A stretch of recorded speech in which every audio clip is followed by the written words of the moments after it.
The Chicago White Sox are making positive changes in the front office, but it's going to take years to see if the alterations actually work. Let's discuss next on Locked On White Sox.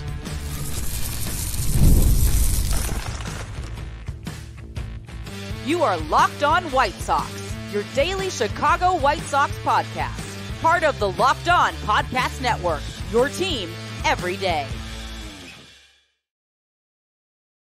Hello, I'm your host, Todd Welter, a lifelong Sox fan and the site expert of SouthsideShowdown.com, part of the FanSided Network. And also, I've covered Major League Baseball for outlets such as the Associated Press. And thanks for making Locked On White Sox your first listen every day, part of the Locked On Podcast Network, your team every day. Make sure to hit the like button on today's episode. Subscribe to the YouTube channel at Locked On White Sox if you've not done so already. And also follow or subscribe to the show at wherever you get your podcasts. Well, GM Chris Getz is making another outstanding front office hire. Let's discuss how this will help the franchise, but it's going to be a while before we see results. Then right field has been a hole in the lineup ever since Jermaine Dye retired in 2009. Everydayers heard SoxMachines.com Josh Nelson on the show a few weeks back say the team will use some of the limited free agent dollars that they have on a right fielder. Let's see who is available in the bargain bin. And then, while it is the Cubs, a Chicago icon, Kyle Hendricks, is going to the Angels. So let's go over some Sox icons that it was hard seeing wear another uniform. Today's episode is brought to you by Game Time. Download the Game Time app, create an account, and use code LOCKEDONMLB for $20 off your first purchase. All right, so everydayers have heard me stump for the Sox to add a director of hitting to complement what the organization is doing with their pitching, and that is have Brian Bannister in charge of the overall pitching. It makes sense to want to develop your players to one standard from rookie ball all the way to the major leagues. That way they're playing consistent baseball that you envision to be a success in the big picture. Everybody knows that, for example, that they need to throw a breaking ball this way to get to the next standard. It's what successful franchise do. And I guess I wasn't the only one, because I know other outlets have been asking for this. And it seems like Chris Getz agreed with that take, as he hired former Baltimore Orioles hitting coach Ryan Fuller to be in charge of the Sox overall hitting. And this is big.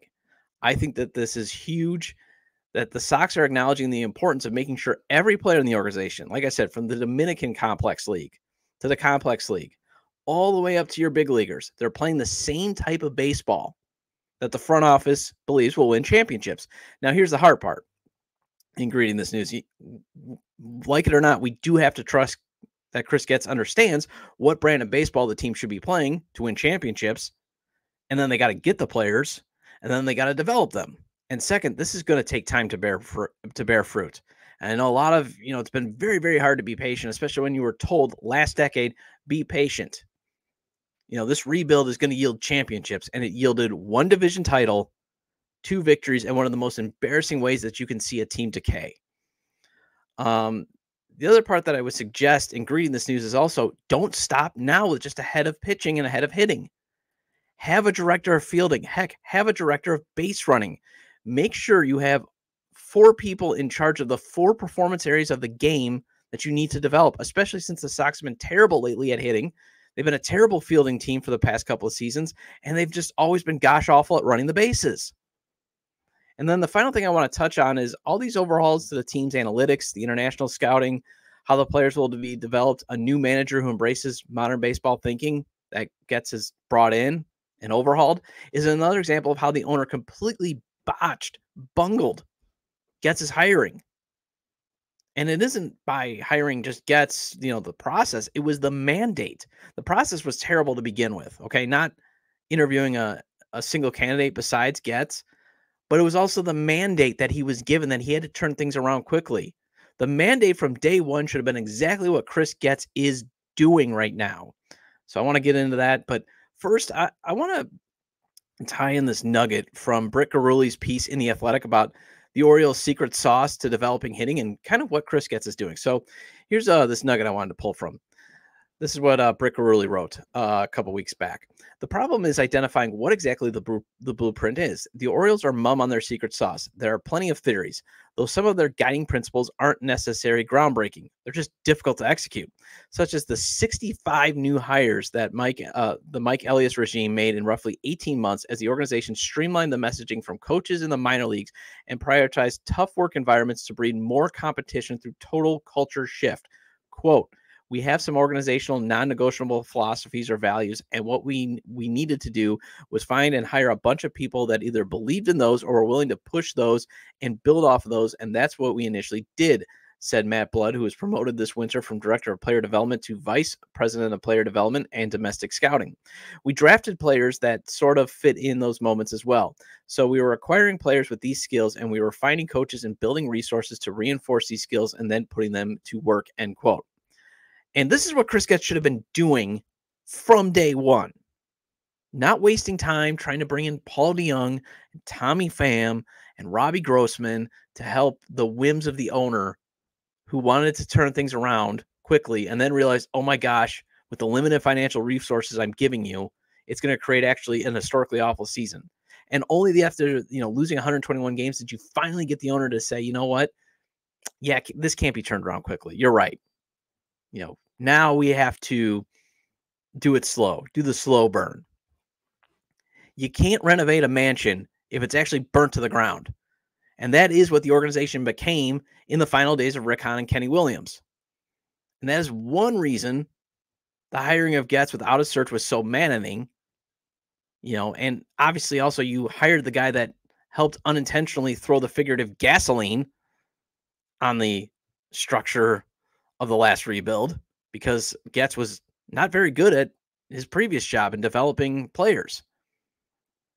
But you shouldn't have promoted someone with the mandate of, with that background, with the mandate of, well, he's got to turn things around quickly. What it should have been, the mandate is, hey, I'm giving this new GM a full authority to revamp how things are done, because things have been done so, back in the day, so backwards thinking, so dysfunctional, that I even acknowledged, that Jerry Reinsdorf even acknowledged that things needed to change. And you know what? I like the vision that Chris Getz has told me when he was whispering those sweet nothings into my ear about how he could do a better job than Kenny and Rick. And one of the reasons it seems like is probably the sweet nothings that he's whispered into Jerry's ear was, man, you got to update the way you're doing things. And then maybe even Jerry being that loyal guy saying, I wanted someone I know to come in with the flamethrower to burn out the toxicity in this organization and then bring in new people. That's why I hired Chris Getz. That, we could have been frustrated, obviously, still with the process, because the process would have been terrible by not interviewing anyone. But at least it would have made sense to acknowledge the problem in the room and say a complete overhaul, not only of the roster, but of how we're doing things. And yeah, I think Chris Getz can do it. I mean, the Boston Red Sox, think about this. I'm not saying Chris Getz is going to be this guy, but think about it. The Boston Red Sox hired a 27-year-old Theo Epstein to once run the organization after chasing after Billy Beane. And that was because Theo, and watched documentary on Netflix, Theo knew the organization inside and out. And Billy Beane even said, he knows he knows what you need to do. Just promote him. So you could at least follow that path. Not saying Chris Getz is going to be Theo Epstein. The jury is way, way, way out on that. And like I keep saying, with Getz, you got to squint really hard to see the potential. But at least he's tapped into the organizations you would like to tap into to fill these roles. The new international scouting director comes from the Mets, a team that the Sox should be able to relate to in terms of being the second team in a major market. He's brought in an assistant GM from the Diamondbacks, an organization that lately has had success developing players. He tabbed Brian Bannister to run the pitching, and now Fuller from the Orioles to run the hitting. Now, you might say, why is Fuller even available, especially since the Orioles' hitting faded late in the season? Well, he chose to leave rather than being scapegoated. And I like that he was part of the Orioles at the start of collecting the talent to get back to being competitive. Joe Bender of Sox on 35th wrote this. Fuller, 34, got his start in coaching after serving as a high school hitting coach for 6 years. He got his break in 2019 when he joined the Orioles organization as a minor league hitting coordinator. He was brought into the organization by then Director of Player Development Matt Blood to reinvent the team's hitting program. His changes were met with positive reviews as overall production on the farm of the Orioles improved upon his arrival. So you got to be excited about that. He's got a background at least in doing this.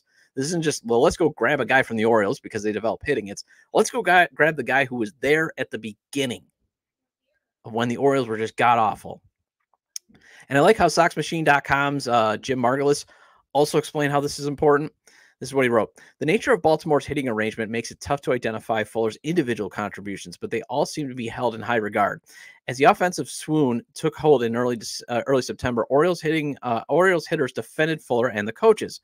James McCann said the Orioles had the best hitting coaches in the league, and Ryan O'Hearn, who went from being a subpar replacement level player for 4 consecutive seasons in Kansas City to an above average platoon bat in Baltimore upon his arrival, said Fuller is, quote, really good with mechanics. When I'm struggling, I want him to look at the iPad and tell me what he sees, end quote.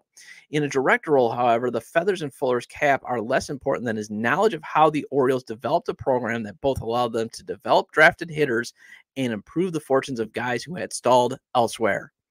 And I honestly hope Fuller and new manager Will Venable are on the same page in terms of creating this vision of winning baseball, and that should be hit home runs, drive the ball, hit more doubles, hit more triples, stop trying to be contact.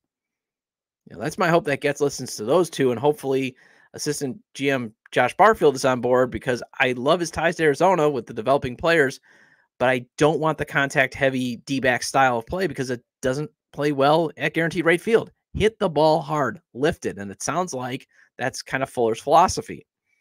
But no matter what, this is going to take time to bear fruit.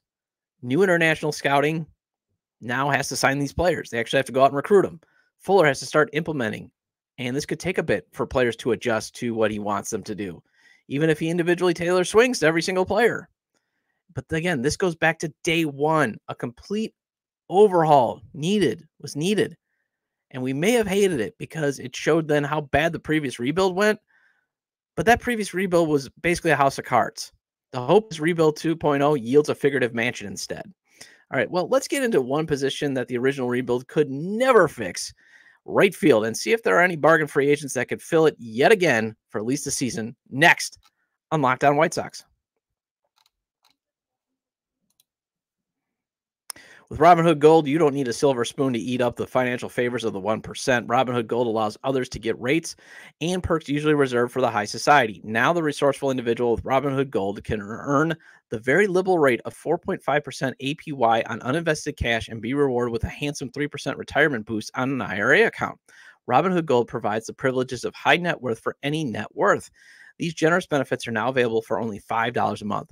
The new gold standard is here with Robinhood Gold. Sign up at robinhood.com/gold. Terms apply. For product-specific disclosures, visit robinhood.com/gold. Investing involves risk. Rate may change. Gold membership is offered by Robinhood Gold, LLC. And for most of us that like collecting cards, the idea of spending $2,000 or more on a Luka or Ellie or Mahomes rookie card just isn't in the cards.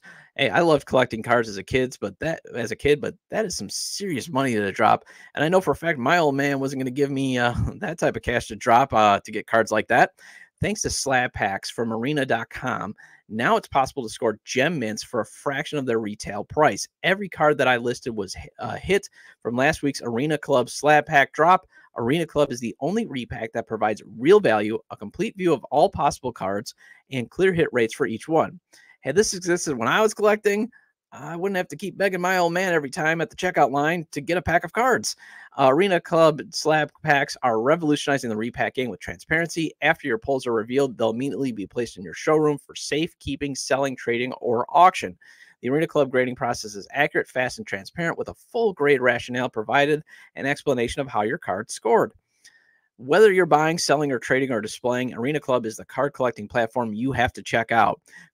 Right now, you can get 10% off your first slab pack or card purchase by going to arenaclub.com/lockedonmlb and use code LockedOnMLB. That's arenaclub.com/lockedonmlb, code LockedOnMLB for 10% off your first purchase. Welcome back into Locked On White Sox. I'm your host, Todd Welter. Again, make sure to hit the like button on today's episode. Subscribe to the YouTube channel at Locked On White Sox if you've not done so already. Also, feel free to turn on the notifications so that way you're up to date on when the episodes are up, and also any posts we put on the YouTube community page, because we're growing a great community there. And if you can't catch the show on YouTube, Locked On White Sox is available on all major podcast platforms, so make sure to follow or subscribe on places such as Apple or Spotify. Either way, get your 30-minute fix of Chicago White Sox baseball venting with me. All right, so the White Sox have never been able to replace Jermaine Dye, and it's by my count, we're going on 15 seasons because you got to go back to the start of the 2010 season when the last time you didn't have Jermaine Dye because he retired in 2009. So they still have been going with these basically chewing gum and use duct tape to figure out who the heck could be their right fielder. And Josh Nelson said on the show a few weeks back, one area that they will likely use their limited free agent dollars is on a right fielder. But we know this is the White Sox. They're not going to go after Juan Soto.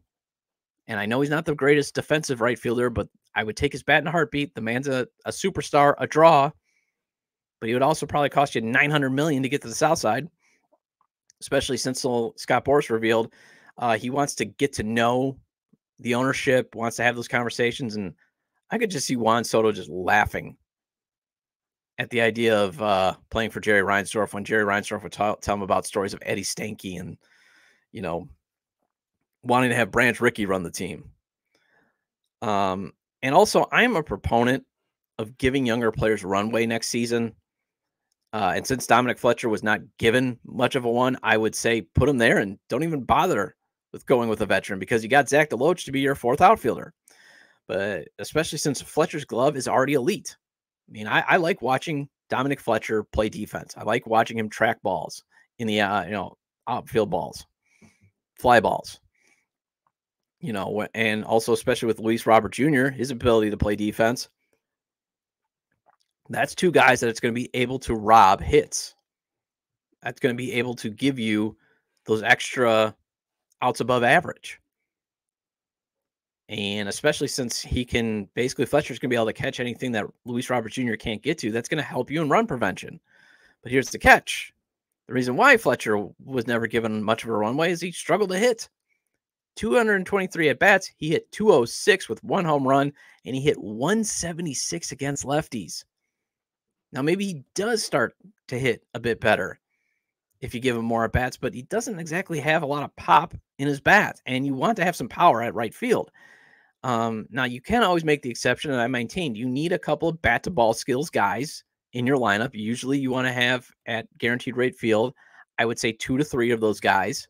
And Fletcher does have a little bit of speed, and his BABIP in the minors has always been above 300. So he's got at least some numbers to prove that he can make contact, but you want to get some value. And the eye test is showing you too, that you're probably just getting nothing more than a fourth outfielder with Dominic Fletcher, your late inning replacement off the bench. So back to free agency, the Sox will likely go. And it said that the Sox, it's sad. Again, as I said, they're going to be out on Juan Soto, but they're also going to be out on Anthony Santander. I know he's getting into his he's going to be in his 30s, but the guy hits for power, and you need power bats at guaranteed rate field. I also, every day probably would have heard this a few months back. He's, I shared the quote about how the Orioles love how he preps for games. It's not like he's sitting in front of the film the entire time, but he understands I got to look, are these pitchers going to give me my pitches? When are they going to give it? And I want to also look for what type of mistakes do they make and how can I recognize that at the plate? You would love to have that in your lineup, but nope. It's going to cost too much money. So what's available in the bargain bin that makes sense? Well, it's not great, Bob. You could try reunions with Robbie Grossman and Tommy Pham. They're out there. I mean, Max Kepler, he's out there too. Especially if you wanted to do a platoon with Fletcher. Even though Kepler is a lefty, he has a career 273 average against lefties. So you could do the lefty-lefty platoon. I mean, he does have, I think his career is 243 against righties. I mean, not great, but Spot Track has him potentially earning $7 million. Problem is he's been missing a lot of time, only played in 105 games this season, and he's never hit well at guaranteed rate field with a career 195 average and a 670 OPS. So not great, Bob. Edward Olivares, he's a player off the scrap heap. You can try. He's now a minor league free agent with some big league at bats, but he's 28. You might as well just go with Oscar Colas there, especially he's a minus 14 career defensive runs saved in right field. No, thank you. You should just bring back Corey Julks then. Randy Gruchik, he's out there. Hit 291 with 12 home runs and an 875 OPS in 106 games this season, but availability has been a problem for him. He's played in just 64 games for Colorado in 2022, 54 games in 2023 for the Angels. Hits well, though, against lefties with a 319 career average and a 913 OPS. So, again, you could platoon him with Dominique Fletcher. Estimated cost, according to Spotrac, 2-year, $6.6 million deal. So $3 million. So maybe you put basically a 1-year guaranteed and another player option or a mutual option. If he produces some value, he has been traded in the past. There is so there is a market. He had to be bundled, but it's not like no one doesn't value him. So maybe Harrison Bader can play right, even though he's listed as a center fielder, 1.3 FWAR this year for the Mets. He last played, though, in right regularly in 2018 when he was with the Cardinals. Good glove, though. 70 career outs above average in center. And Spotrac has him getting a 1-year deal at $7.1 million, although, again, he had a decent playoffs. How is the playoffs going to inflate his market? It's the same with Jesse Winker. Who knows if his playoff performance is inflated? And also, he's probably more better as a DH with his power numbers now, but he can play right. He also can play first. But who knows if he's going to get more money off of, having a decent run with the Mets. It's just not a great free agent market to be shopping once again to fix this problem position. That's why my hope is Mike Shirley, the director of amateur scouting, and Chris Getz keeps drafting up the middle, especially in rounds 1 through 3, where you can find some impact players and bats. And especially if you draft a center fielder, you can always move them to the right. Follow the Rays and Brewers model. Draft up the middle. But maybe this time take a position player instead of a pitcher in the first round. Just saying. But start taking swings in the draft and international free agency to fix this problem. And by international free agency, I mean someone better than Oscar Colas. And then give them the runway. Obviously, you don't want to rush them. It's going to take some time to develop. Again, this is all going to take time, these changes.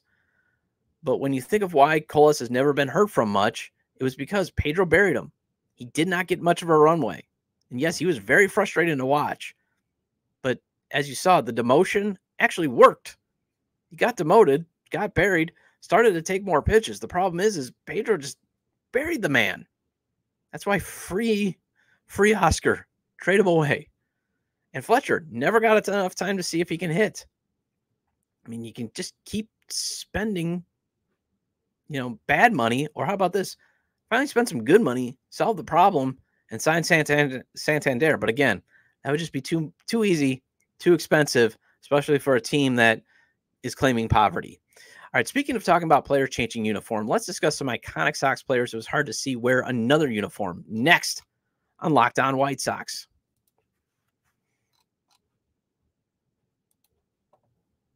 Seen Michael Jordan and LeBron James drop 55 live in person. Kobe Bryant dominated really early in a game that, he was so good that he was done by the third quarter. And then, it was such a blowout that Jack Nicholson and Adam Sandler were featured on the Kiss Cam as a nice joke. Going to an NBA game always brings a chance to see an amazing performance. And if you want to take it in an NBA game, I suggest using the Game Time app. Game Time has a new feature called Game Time Picks that makes getting tickets to see your favorite teams play live even easier. Game Time Picks filters out the fluff to show you only incredible deals on great seats, so you don't have to waste time searching through thousands of tickets. Game Time Picks makes it easier to save more on just sports. You can also save on concerts, comedy, and theater.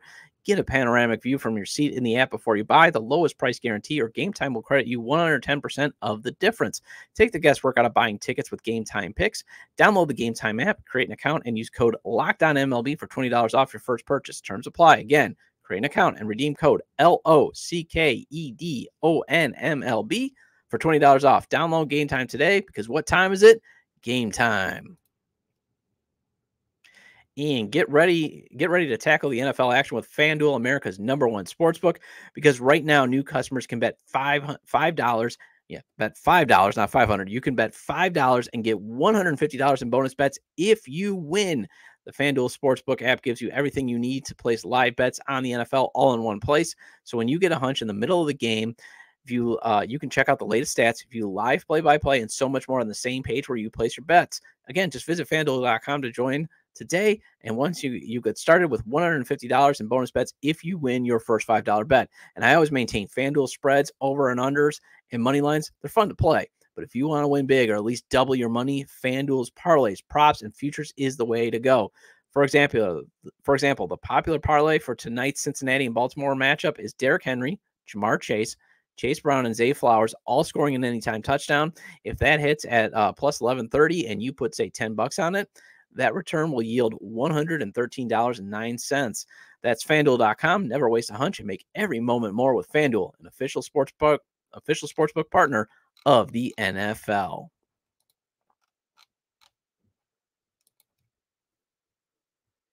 Welcome back into Locked On White Sox. I'm your host, Todd Welter. Again, shout out to all the everydayers. Appreciate your loyalty. Please hit the like button on today's episode. Recommend to your fellow Sox fans or baseball fans, friends, to subscribe to the YouTube channel at Locked On White Sox or wherever they get their podcasts, as this show is also available on all major podcast platforms. All right, so to me, the hardest watch ever was seeing Mark Buehrle, heartbreaking moments actually in the game, but one of the hardest watches ever was to see Mark Buehrle wear a Miami Marlins uniform. I mean, the man should have never been allowed to leave town. It also stung to see, even though he was declining, Ozzie Guillen go to the Braves. You know, that was my first all-time favorite player that actually was with the team long term. You know, yeah, I grew up as I started to watch White Sox baseball, you had other icons like Carlton Fisk and Harold Baines.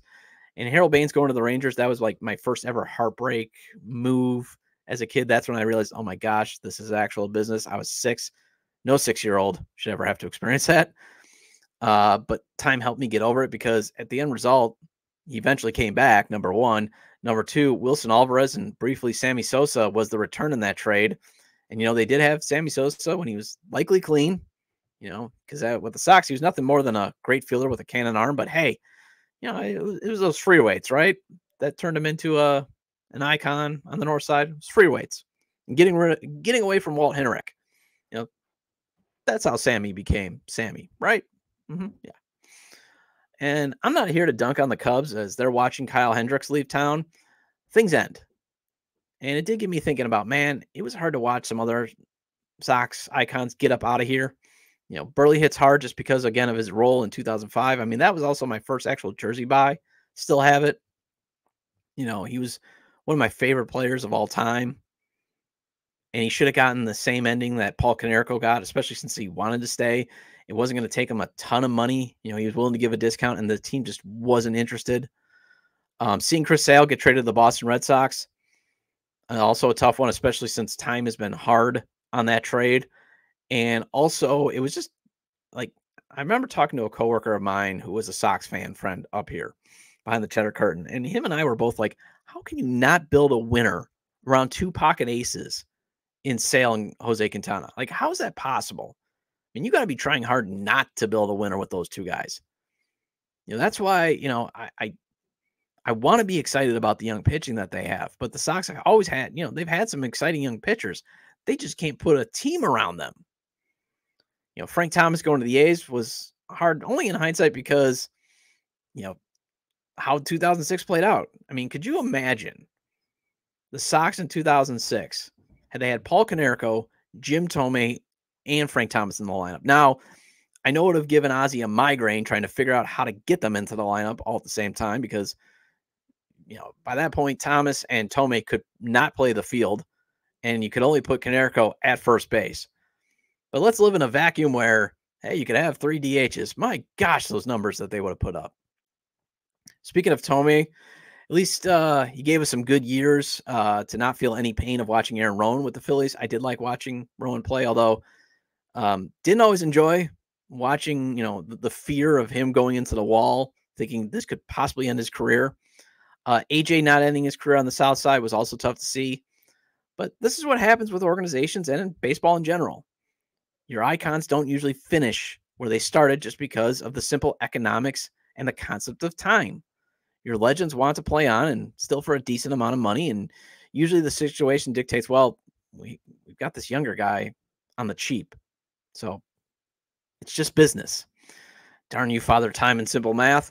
All right, well, that wraps up this edition of Locked On White Sox. Thank you for making Locked On White Sox your first listen today. For your second listen, find Locked On MLB.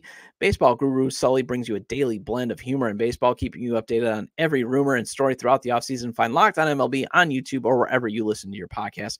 I'll be back tomorrow to discuss if Will Venable actually guides the Sox to 61 wins. Should that get him some Manager of the Year consideration? Feel free to leave comments about today's topics regarding the positive front office hires, but having to wait for them to bear fruit. The right field free agent market not being so great, and who it was hard to see leave the White Sox. You can leave them at the episode page on YouTube, X, formerly Twitter, at ToddJDub or at Locked On Sox, or email me at lockedonwhitesox@gmail.com. Have a great day. I'll see you tomorrow.